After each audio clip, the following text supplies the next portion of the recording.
Welcome back to the program. Let's go live to the Manager of Opposition Business in the House of Representatives, Paul Fletcher, the member for Bradfield.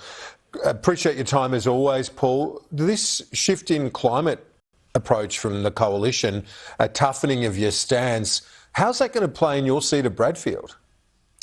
Well, we've made it clear we're strongly committed to net zero by 2050. And of course, one of the reasons why we're looking very carefully at nuclear is because nuclear energy is a critical part of the way that many countries we benchmark ourselves against, like the US, the UK, Canada, Sweden, France, are planning to achieve a net zero target because nuclear energy is zero emissions. Nobody believes that Mr Bowen's plans are achievable.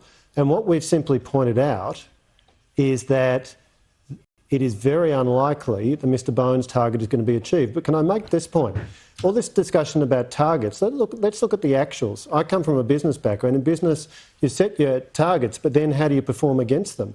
You know, in 2013, emissions 557 million tonnes. By 2022, end of 2022, emissions 432.6 million tonnes.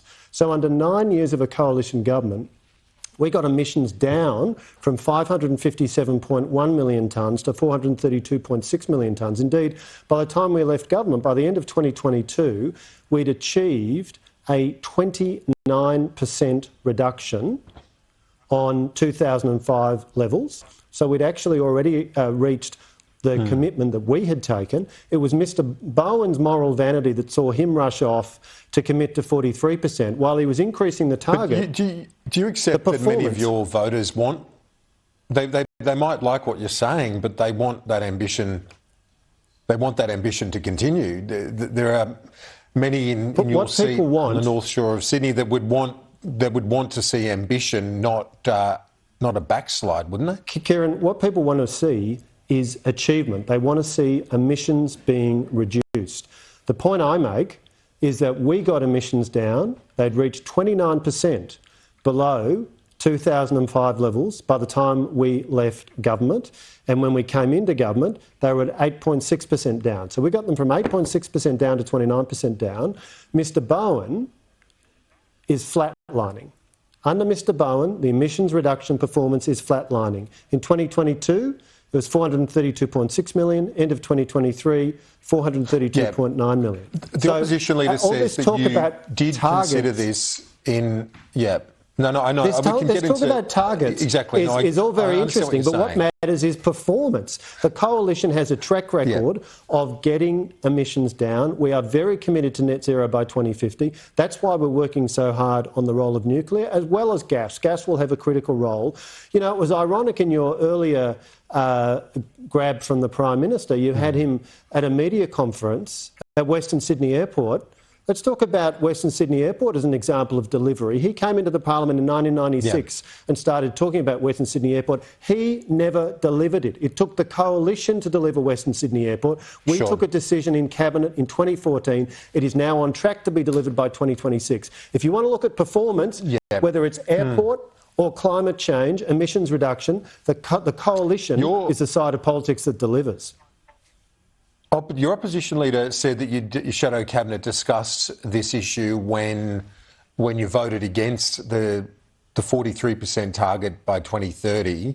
Has it been discussed more recently than that in terms of this move now to explicitly say you won't be following on the government in terms of that 2030 number? Well, again, Kieran, I'm not going to discuss our internal processes, but I would make the point that all Peter Dutton said in the interview that was reported in The Australian on Saturday morning was Mr Bowen is not going to achieve his targets. He simply stated what everybody knows to be a reality, and this seems to be some kind of emperor's new clothes moment, that it's shocking that we should be stating the truth, but it is the truth. It might cause Mr Bowen some embarrassment in the gilded halls of Paris, but the simple fact is, under him, performance on actual reduction of emissions is flatlining after 9 years in which the coalition achieved material reductions in emissions. And we are simply making that point. Are you confident you can retain Bradfield in the face of a teal threat because you survived the last teal wave? Can you survive the next one?